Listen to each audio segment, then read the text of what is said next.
Wait a minute. I forgot what I was supposed to say. Wait, okay, hold up. It's your boy, Brenton Butler. I'm Jessica Denson. Bryce Butler. Yes, Eli Lefty.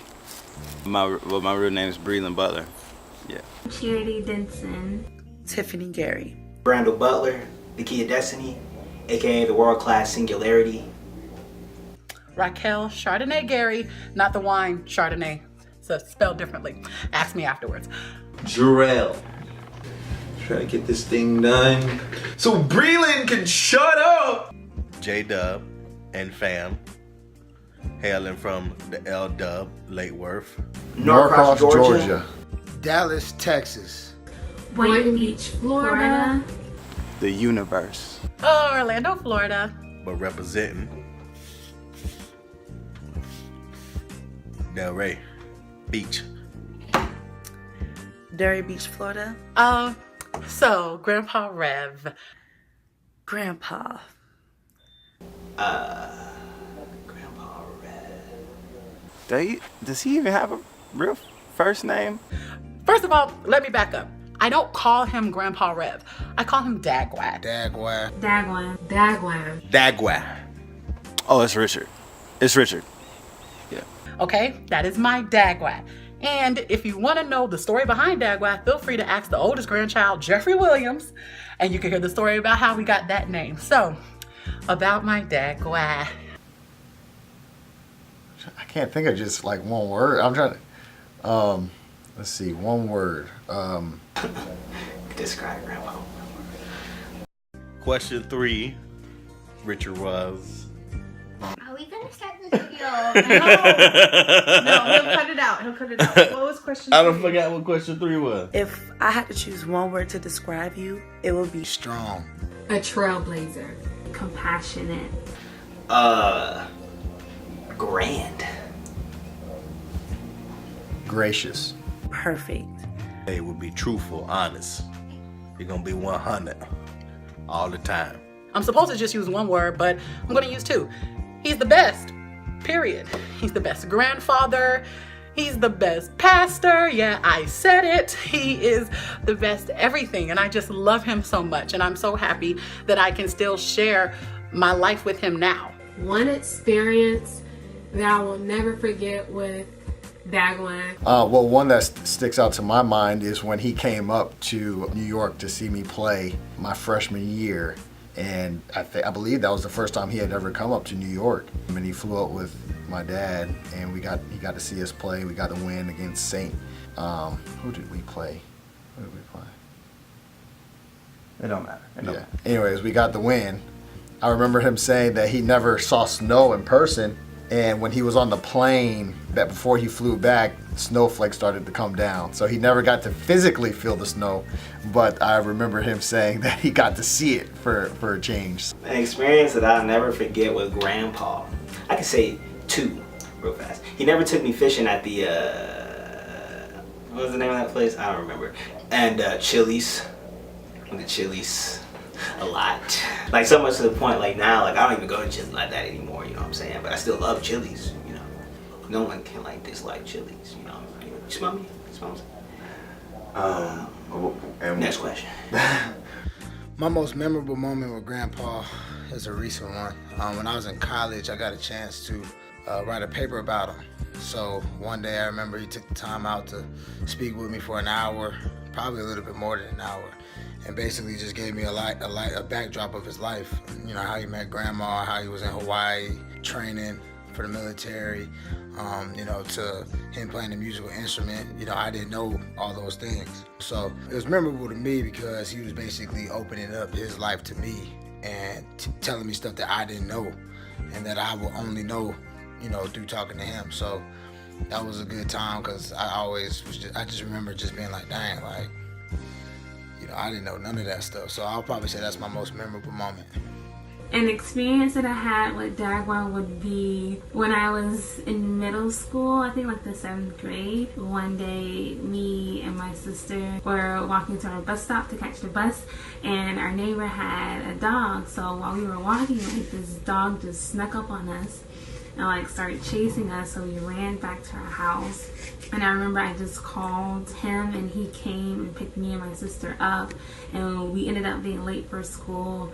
And you know, he wrote us letters to get into our classrooms, but you know, I thought it was really nice that he came and he made sure that we got to school safely. It's not really going to seem like it's much of a big deal, but he used to pick me up from school on our half days. You know, you got out of school early, so you know, I kind of thought I was the jump while everybody else had to take the bus home or something like that. You know, my granddaddy came to pick me up, and it may seem like that's nothing, but you know, we got to spend a lot of time together.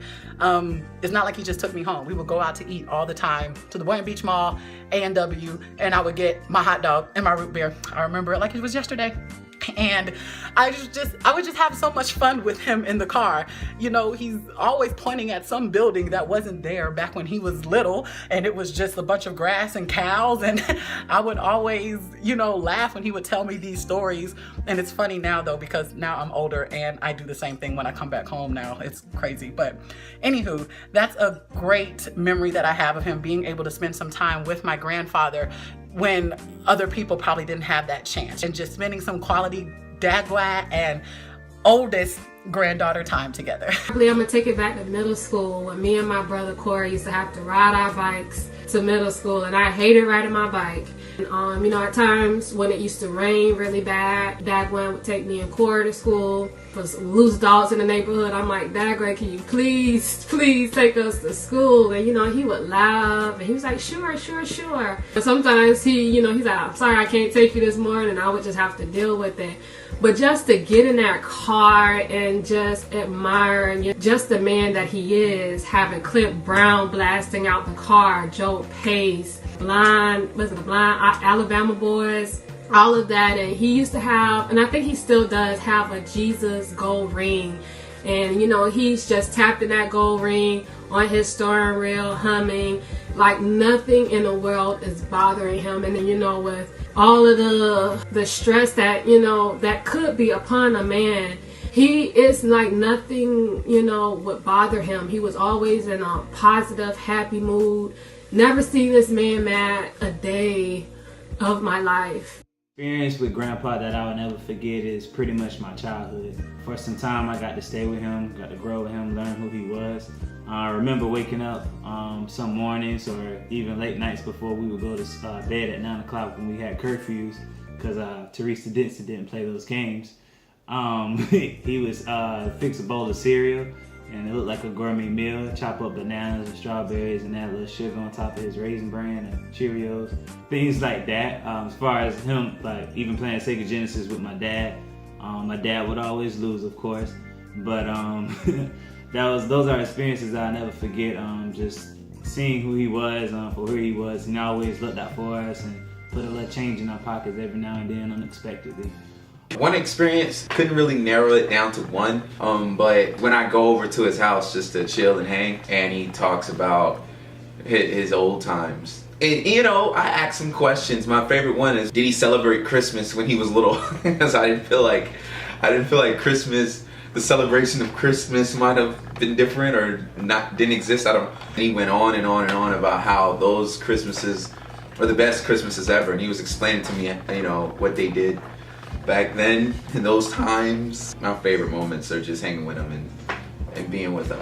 Yeah, I never forget Dagwa holding his great-grandchildren for the first time and laughing with them. One thing that I've learned from you, from watching you, is patience. Because that's something, it may sound easy, but it's very tough to have, especially with people that doesn't deserve your patience.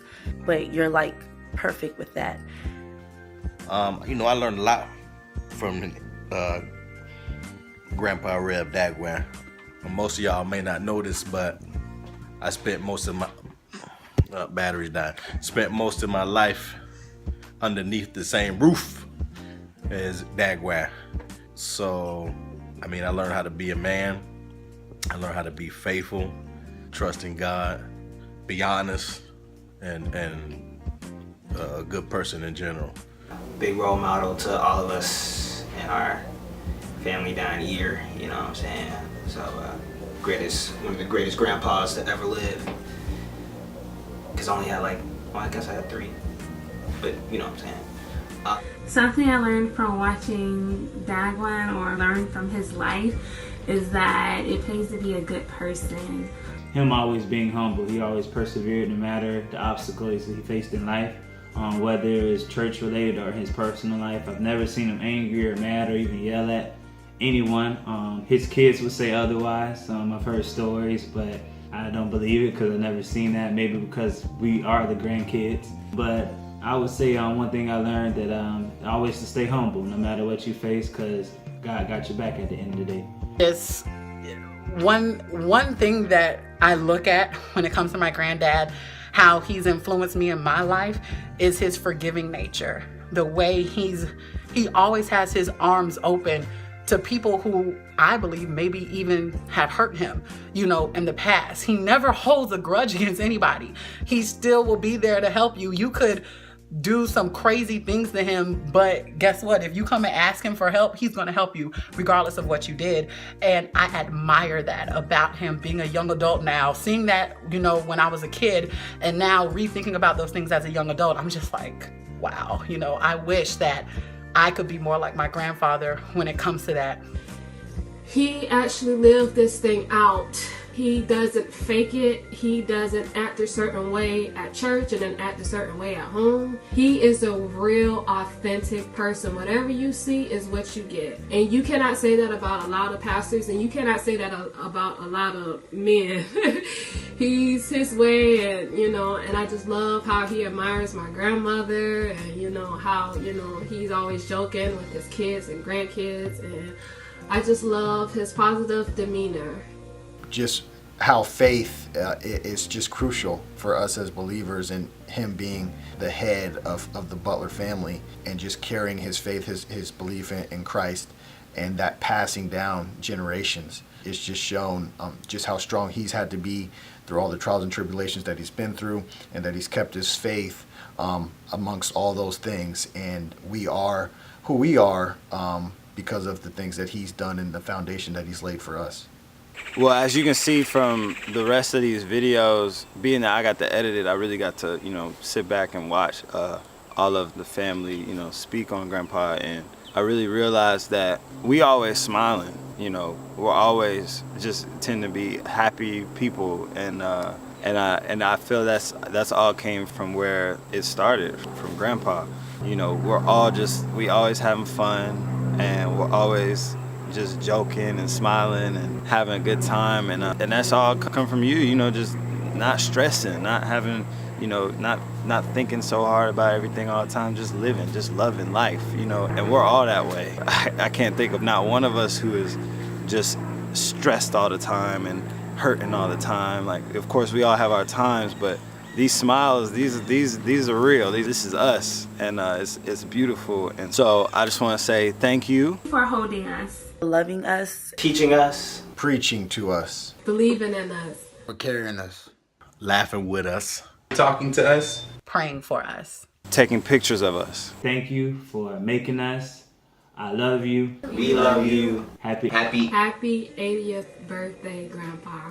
Happy 80th birthday. Happy 80th birthday, Grandpa. Happy 80th birthday, Grandpa.